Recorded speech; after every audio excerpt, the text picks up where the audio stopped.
Hey, welcome to my channel, or welcome back, loyal viewers. I'm Carrie, the nosy housefrau, and today we're going to be doing something completely different. It's movie night, and we are going to visit Netflix's new movie, Secret Obsession, that does involve an obsession that I don't think is very much of a secret.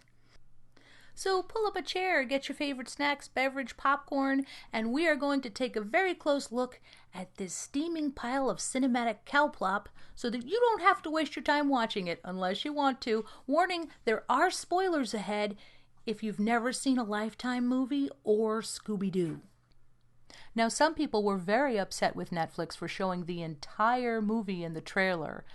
I will only show part of it for that reason, but I have to say, in Netflix's defense, I don't think there was any other way to do the trailer. How else would you have shown anything of the plot when there isn't one? The movie starts out where a lot of movies end, and entering a movie at the climactic point can be done if there is a cohesiveness to the timeline. And in this case, the flashbacks aren't even done flashback style. It's sort of like a Frankenstein's monster of every bad movie you've ever seen. This movie was so bad that I couldn't wait to share it with you. You're welcome. Without further ado, a little bit of the trailer, just a little bit. Your husband's here to see you. What happened? How did I get here? Jennifer, you were in an accident and you hit your head. You don't remember me, do you? I don't even know your name. I'm Russell. It's really nice to meet you. This is really our house. It's been in family for a while. It's so quiet. Better be. Nearest neighbor's over a mile away. Only a mile? This is Detective Page. I was wondering if your wife would come down to the station tomorrow at 11 to talk about the accident. Molly, you in danger, girl. Good thing I didn't show you all of that trailer. I don't want to give anything away. I don't know about you, but I'm dying to see what's going to happen. There was an oversight to that trailer, though. They forgot to play a slowed-down Beyoncé song. Got me looking so crazy right now.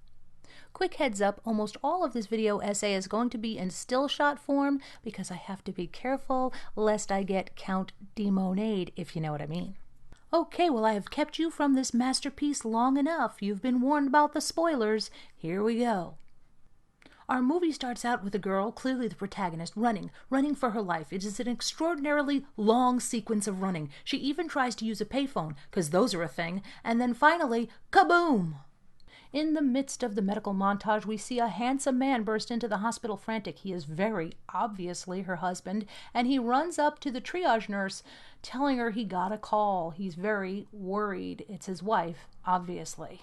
She's in the OR, sir. I'm sorry. Not, I'll get the doctor for you. Have a seat. Someone will be with you. No, sorry. No, you can't go in there, Mr. Williams. But the doors that are normally locked in a hospital, he bursts right through because he didn't even need to get buzzed in.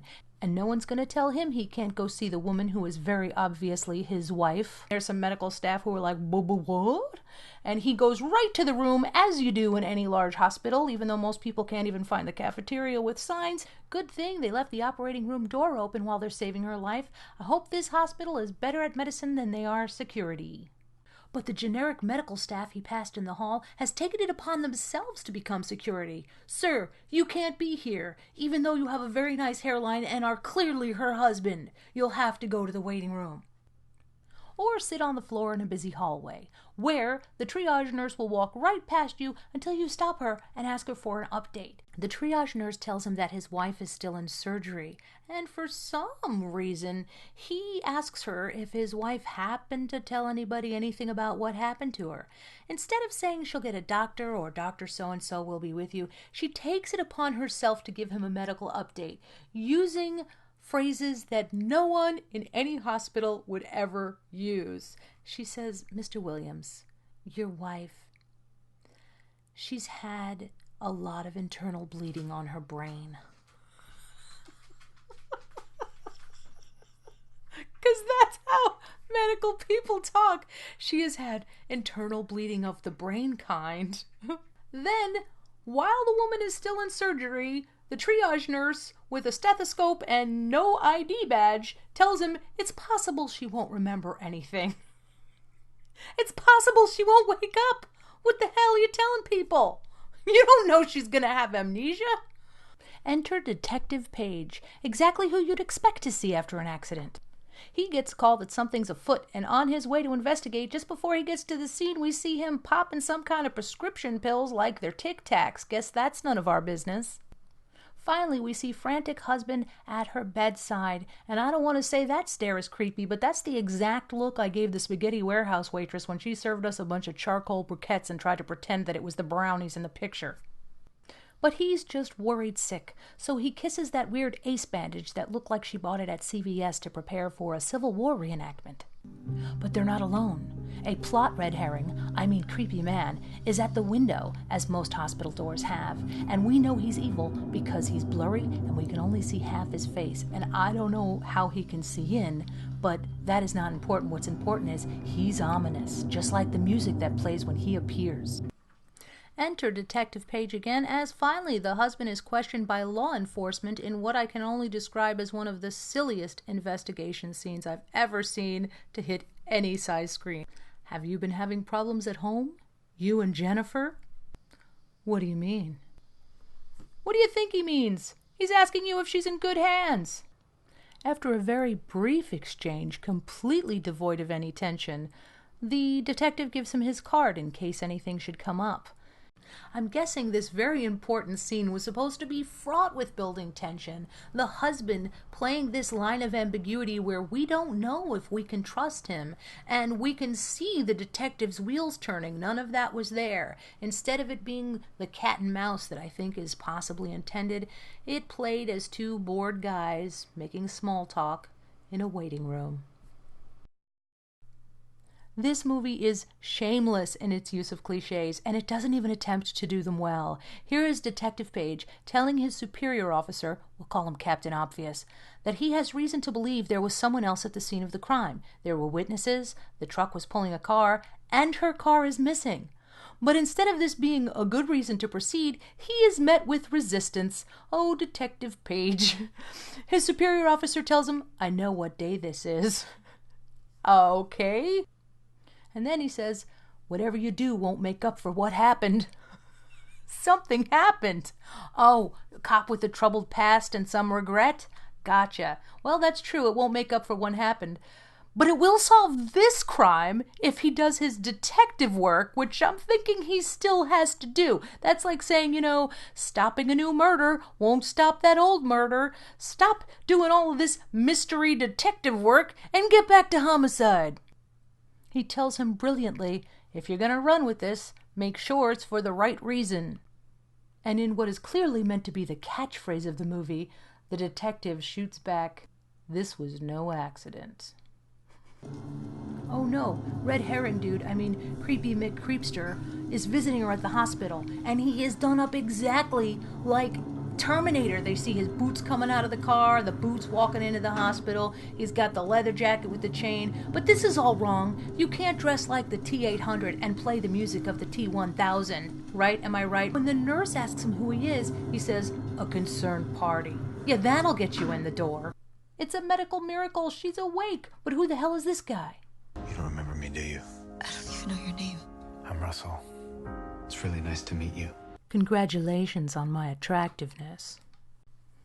Despite their awkward beginnings at the hospital, they get to know each other all over again, and he regales her with stories of how they met and how he was so nervous he was afraid to tell her he was allergic to shellfish. Oh no. So he made the only decision anyone could make, and he ate it anyway, even though he was highly allergic. They had a good laugh over that. He probably almost died. We then see a montage of what is clearly Russell helping Jennifer with her rehab, from cards to her slowly getting better at eating, to helping her in the hallway with her wheelchair, which turns into some hallway shenanigans, but it's clear they are enjoying each other's company. And a new start can begin because it's balloon day, she's getting checked out, and she's gonna go see where she lives with this great guy, whoever he is. What? This is not my beautiful house? This is not my handsome husband? How did I get here? Oh my gosh, that house, that husband, somebody get her out of there. Who could live like that? After a missed appointment, our detective Page, who can't stop detectiving, starts to think something might be suspicious. He calls the triage nurse, the center of all information at the hospital, and asks her, "Did you make sure that was her husband?" I'm not going to give away any more of the plot, because by now you are most surely on pins and needles, dying to know what's going on in this multi-layered, complex thriller. They even made a Hindi poster for this, and I don't speak the language, so I don't know what their title reads, but it probably is, "He's Not Your Husband." Secret Obsession is a bad movie with no secrets and no ability to make us care about the obsession. When we do find, to our shock, who the obsessor is, we find out that he's a handsome sociopath who was willing to kill for her, but spent years only a few feet away without ever saying hello. Thrillers are my absolute favorite genre to watch, and I don't even mind if they're formulaic as long as they're done well. The only mystery in Secret Obsession is how that abysmal script got written and had money spent on it. I felt more suspense when I had an oil change at Valvoline last week, and I was waiting to find out if I needed a new filter. Got me looking so crazy right now. Well, if you've watched this far, I so appreciate you. Please do consider liking and subscribing. Either way, I thank you very much for your view. And to my old friends, what do you think of this style of vlog? Did you enjoy it? I wanted to do something more lighthearted, and this was a lot of fun for me, so I look forward to your thoughts. And until next time, Hausfrau out.